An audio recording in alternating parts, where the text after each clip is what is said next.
만약 운명이 다른 방향으로 흘러갔다면 어땠을까요?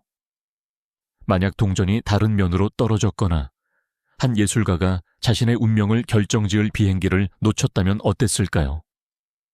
로큰롤은 언제나 음악 그 이상이었습니다. 그것은 위험, 과잉, 그리고 삶과 죽음 사이에 가는 선에 관한 것이었습니다. 포효하는 기타와 절규하는 관중 뒤에는 갑작스럽고 충격적이며 잊을 수 없는 비극적인 이야기들이 있습니다. 이것들은 단순한 사고가 아니었습니다. 그것들은 음악의 역사를 송두리째 바꾼 순간들이었습니다. 오늘 우리는 가장 가슴 아픈 10명의 상실, 여전히 경기장, 자동차 라디오, 그리고 부서진 마음속에 울려 퍼지는 이름들을 다시 찾아봅니다. 1. 버디 홀리. 그들은 그것을 음악이 죽은 날이라고 불렀습니다. 1959년 2월 3일. 버디 홀리는 겨우 22세였지만 이미 로큰롤의 DNA에 자신을 새겨 넣은 선구자였습니다. 꽁꽁 언 투어버스에 지쳐 그는 다음 목적지에 도착하기 위해 작은 비행기를 전세 내기로 결정했습니다. 단순히 시간과 편안함을 절약하기 위한 간단한 결정이었습니다. 그와 함께 JP 빅보퍼, 리처드슨은 열에 시달리고 있었고 리치 발렌스는 동전 던지기로 자리를 얻은 어린 스타였습니다. 그들은 아이오와 상공에 얼어붙은 밤하늘로 떠올랐지만 결코 도착하지 못했습니다. 몇 분 후 비행기는 눈 덮인 들판에 추락했습니다. 원인은 조종사 과실과 날씨 때문이라고 알려졌지만 팬들은 기술적인 문제에 관심이 없었습니다. 단 한순간에 세상은 가장 밝은 3명의 목소리를 잃었습니다. 헤드라인은 그것을 비극이라고 불렀습니다. 음악가들은 그것을 운명이라고 불렀습니다. 그리고 팬들은 수십 년이 지난 후에도 여전히 그 밤, 음악이 진정으로 죽은 밤에 대해 속삭입니다.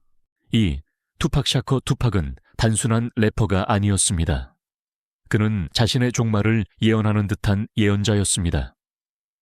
그의 음악은 분노와 취약성, 정치와 고통이 뒤섞인 날 것 그대로의 시였습니다.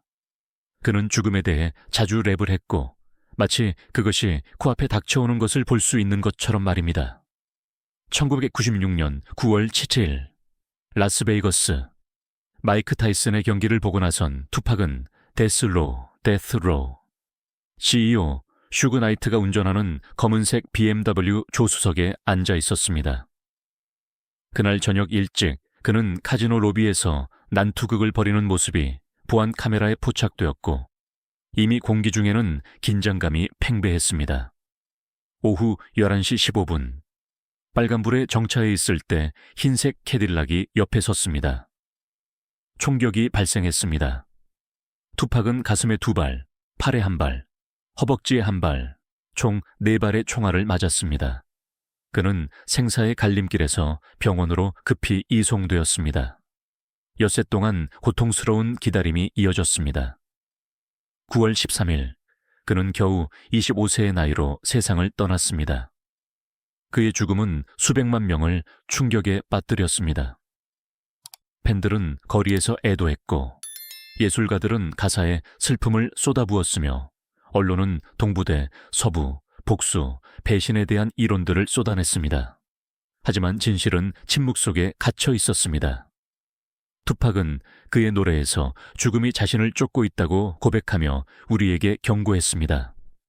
그리고 죽음이 찾아왔을 때 그것은 예언이 성취된 것처럼 느껴졌습니다.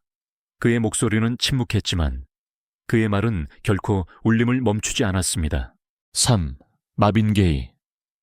마빈 게이는 한 음표만으로도 어루만짐, 기도, 간청처럼 느껴지게 할 수 있었습니다. What's Going On과 Let's Get It On 같은 노래들은 사랑, 고뇌, 영혼으로 가득 찬 벨벳처럼 청취자들을 감쌌습니다. 하지만 음악 뒤에는 중독, 우울증, 그리고 아버지의 엄격하고 학대적인 그림자와의 평생 싸움으로 혼란 속에 빠진 남자가 있었습니다. 1984년 초 마빈은 부모님의 로스앤젤레스 집으로 다시 돌아왔습니다. 그 벽 안의 긴장은 폭발할 듯 했습니다. 아삽 5번째 생일을 하루 앞둔 4월 1일, 그것이 폭발했습니다. 격렬한 말다툼 끝에 마빈은 어머니를 폭력으로부터 보호하기 위해 아버지와 어머니 사이에 끼어들었습니다. 그의 아버지는 총을 잡았는데 아이러니하게도 마빈 자신이 선물한 총이었습니다. 그리고 반가쇠를 당겼습니다. 첫 발은 마빈의 가슴을 꿰뚫었고 두 번째 발은 어깨를 맞췄습니다. 몇 분 안에 그는 세상을 떠났습니다. 세상은 충격에 빠졌습니다. 사랑을 노래하던 목소리가 자신의 집에서 피로 인해 침묵하게 된 것입니다. 추모 물결이 이어졌고 레이건 대통령까지 성명을 발표했습니다. 그러나 아무것도 그 충격을 덜 수 없었습니다. 마빈 게이의 죽음은 단지 비극적일 뿐만 아니라 상상할 수 없는 일이었습니다. 치유를 노래 타던 남자가 그 자신이 극복하고자 했던 바로 그 폭력에 의해 파괴되었습니다. 4. 스티비 레이 본 스티비 레이본은 단순한 기타리스트가 아니었습니다. 그는 블루스를 부활시킨 자연의 힘이었습니다. 그가 꺾는 모든 음표는 불, 고통, 그리고 구원을 담고 있었습니다. 1990년까지 그는 중독을 극복했고 이전보다 더 나은 연주를 선보였으며 그의 음악은 명료함과 승리로 가득 차 있었습니다. 8월 27일 위스콘신주 알파인 밸리 뮤직 시어터에서 그는 에릭 클랩튼, 버디 가이, 로버트 크레이와 같은 전설들과 무대를 함께했습니다. 그들의 앙코르는 전기가 흐르는 듯했고 거의 작별 인사처럼 느껴지는 일생일대의 공연이었습니다. 자정 후 스티비는 교통체증을 피하고 다음 도시로 자신을 데려다줄 헬리콥터에 탑승했습니다. 그러나 그날 밤 짙은 안개가 언덕을 삼켰습니다. 이륙 몇 분 후 헬리콥터는 스키 슬로프에 충돌했습니다. 조난 신호도 두 번째 기회도 없었습니다. 탑승자 5명 모두 즉사했습니다. 스티비는 겨우 35세였습니다. 소식은 들불처럼 퍼졌습니다. 에릭 클랩튼은 비통해했고 전국 블루스 클럽들은 불을 어둡게 밝혔으며 팬들은 장르의 새 생명을 불어넣었던 그를 위해 울었습니다. 그는 악마와 씨름하여 이겼지만 운명의 잔인한 무관심에 졌습니다. 기타는 침묵했지만 그의 소리는 세대들을 넘어 계속해서 울려 퍼졌습니다. 오, 브라이언 존스. 브라이언 존스는 단순히 롤링스톤즈의 멤버가 아니었습니다. 그는 바로 롤링스톤즈 그 자체였습니다. 밴드에 이름과 끊임없는 반항적인 에너지를 부여한 선구자였던 그는 아무도 감히 연주하지 않던 악기로 전통적인 블루스를 최면에 걸리고 위험한 무언가로 바꾸었습니다. 하지만 천재성 뒤에는 혼돈이 있었습니다. 중독, 편집증, 그리고 자신이 만든 밴드로부터의 추방. 1969년 여름, 그는 자신의 코치포드 농장 저택에 고립되어 약과 술에 빠져 지냈습니다. 7월 2일, 그는 자신의 수영장 바닥에서 숨진 채 발견되었습니다. 공식적인 판결은 불운한 사고로 인한 사망이었지만 소문은 빠르게 퍼져나갔습니다. 어떤 이들은 살인을 속삭였고 다른 이들은 물에서 건져냈을 때 여전히 맥박이 있었다고 주장했습니다. 음모론은 그의 기억을 결코 놓아주지 않았습니다. 그는 겨우 27세였고 지미 핸드릭스와 짐 모리슨도 곧 같은 나이에 죽게 될 악명 높은 27클럽의 탄생이었습니다. 추모 물결이 이어졌습니다. 피트 타운젠드는 시를 썼고 지미 핸드릭스는 노래를 헌정했으며 짐 모리슨은 소름 끼치는 송가를 썼습니다. 그날 밤 음악계는 한 사람 이상을 잃었습니다. 그것은 음악계 건축가 중 한 명을 잃은 것이었습니다. 그의 익사는 사고라기보다는 수년 동안 쌓여오던 폭풍이 마침내 터진 것처럼 느껴졌습니다. 6. 마크 볼란은 단순히 글램록이 아니었습니다. 그는 글램록 그 자체였습니다. 거친 곱슬머리, 볼에 반짝이는 글리터. 그리고 위풍당당하게 울부짖는 기타로 그는 Get It On과 Children of the Revolution 같은 창가로 T-Rex를 정상에 올려놓았습니다. 팬들에게 그는 무적이었고 영원히 빛날 운명처럼 보이는 스타였습니다. 하지만 마크는 비밀스러운 두려움을 가지고 있었습니다. 그는 자신이 일찍 죽을 것이라고 믿었습니다. 그는 운명이 어떤 것을 가져올지 경계하며 운전조차 배우지 않았습니다. 1977년 9월 16일, 그의 예감은 현실이 되었습니다. 그의 여자친구 글로리아 존스가 운전하는 미니쿠퍼를 타고 집으로 돌아오던 중 그들의 차는 런던 반지의 한 곡선 도로에서 벗어났습니다. 그것은 울타리를 들이받고 나무에 부딪혔습니다. 마크는 30번째 생일을 불과 몇 주 앞두고 즉사했습니다. 글로리아는 살아남았지만 심하게 다쳤습니다. 로끼는 충격에 빠졌습니다. 그의 장례식 예식에는 데이비드 보이와 로드 스튜어트 같은 거물들이 존경을 표하기 위해 모였습니다. 그의 유해는 장미 덤불 아래에 묻혔지만 그의 정신은 계속해서 피어났습니다. 오늘날까지도 팬들은 그의 이름이 새겨진 간단한 기념비로 표시된 사고 현장을 방문합니다. 화려한 목소리는 한순간에 침묵했지만 그 반짝임을 잃지 않는 음악을 남겼습니다. 7. 오티스 레딩. 오티스 레딩의 목소리는 단순히 노래하는 것이 아니었습니다. 그것은 솟아올랐습니다. 그것은 가스펠, 블루스, 록을 시대를 초월하는 무언가로 이끌며 마음을 활짝 열었습니다. 26세의 나이로 그는 이미 전설이 되어가고 있었고 죽기 며칠 전에는 그의 가장 위대한 히트곡이 될 Sitting on the Dock of the Bay를 녹음했습니다. 그는 그것이 1위에 오르는 것을 보지 못했습니다. 1967년 12월 10일 오티스와 그의 밴드는 메디슨, 위스콘신으로 가는 길에 비와 짙은 안개를 뚫고 그의 개인 비행기 비치크래프트 H-웨스8에 탑승했습니다. 공항에서 4마일 떨어진 곳에서 비행기는 모노나 호수의 얼음물 속으로 추락했습니다. 오티스, 조종사, 그리고 그의 밴드 멤버 5명이 사망했습니다. 한 남자만이 살아남았습니다. 얼어붙은 물에서 좌석 쿠션에 매달려 있던 트럼펫 연주자 벤 콜리였습니다. 이 소식은 미국을 충격에 빠뜨렸습니다. 영혼을 하늘로 들어 올릴 수 있었던 목소리가 몇 초 만에 침묵했습니다. 그러나 그의 음악은 사라지기를 거부했습니다. 전국 라디오 방송국들은 그의 노래를 틀어 애도했고 그의 목소리는 그의 부재의 침묵 속에서 천둥처럼 울려 퍼졌습니다. 오티스 레딩은 사라졌지만 그의 소리의 힘은 영원히 남았습니다. 8. 클리프 버튼은 단순히 메탈리카의 베이시스트가 아니었습니다. 그는 그들의 영혼이었습니다.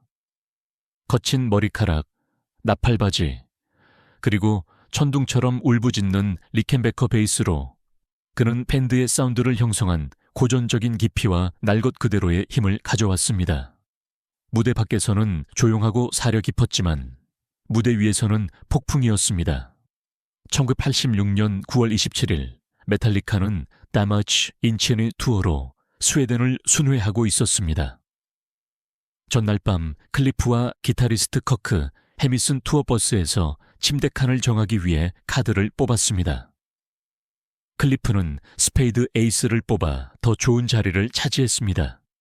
그것은 그저 운처럼 느껴졌습니다.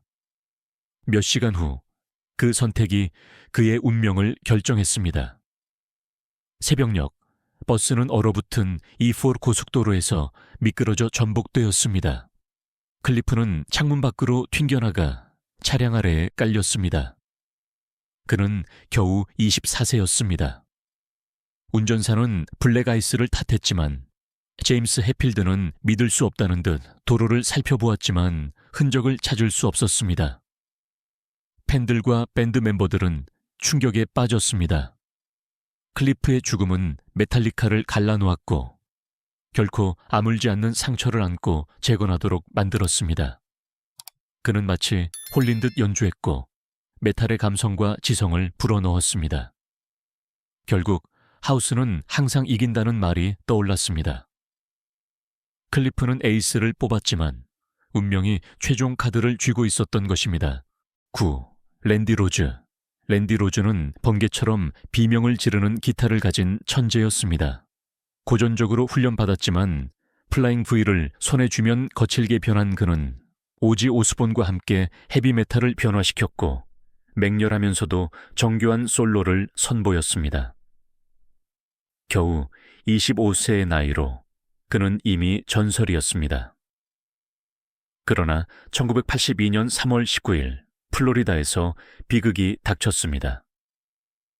투어 중 정차했던 그들의 버스는 수리를 위해 작은 비행장에 들렀습니다.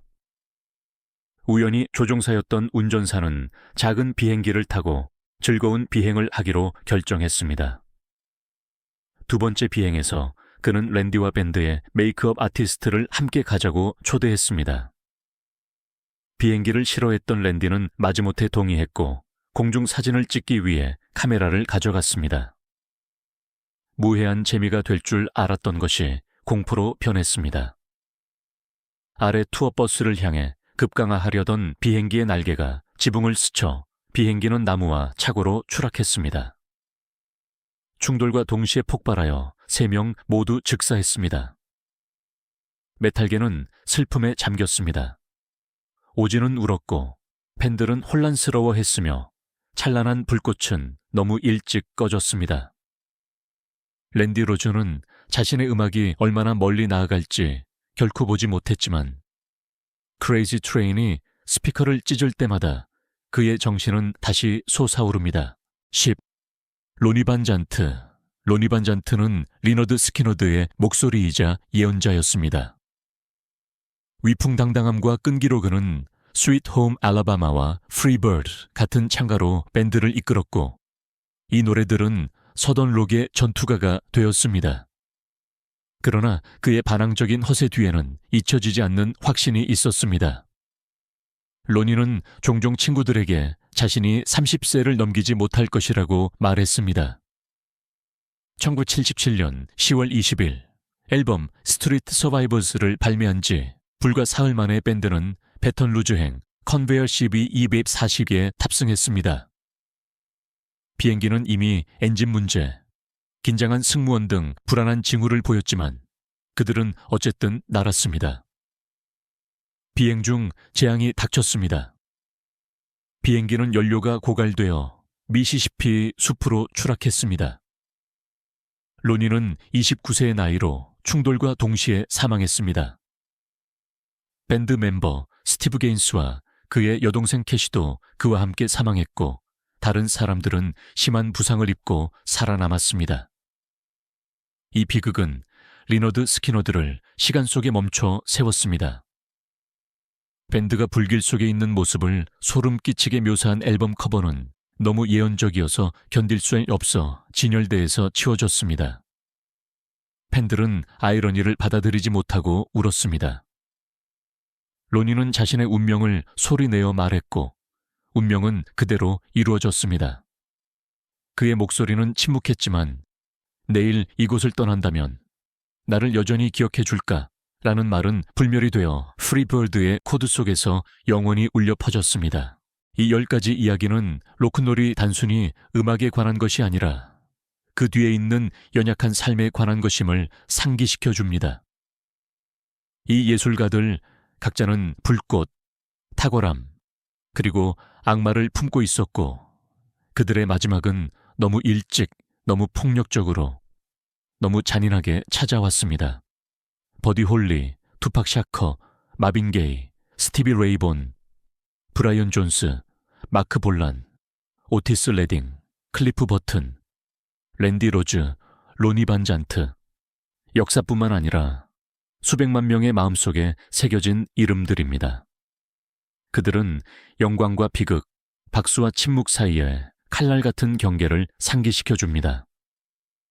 그들의 죽음은 밴드, 팬, 그리고 음악의 전체 시대에 공백을 남겼습니다. 그러나 그들의 노래, 목소리, 리프는 여전히 살아 숨쉬며 죽기를 거부합니다. 아마도 이것이 로큰롤의 진정한 유산일 것입니다. 예술가가 쓰러져도 음악은 계속 연주되며 그들의 정신을 영혼으로 이끌어가는 것입니다.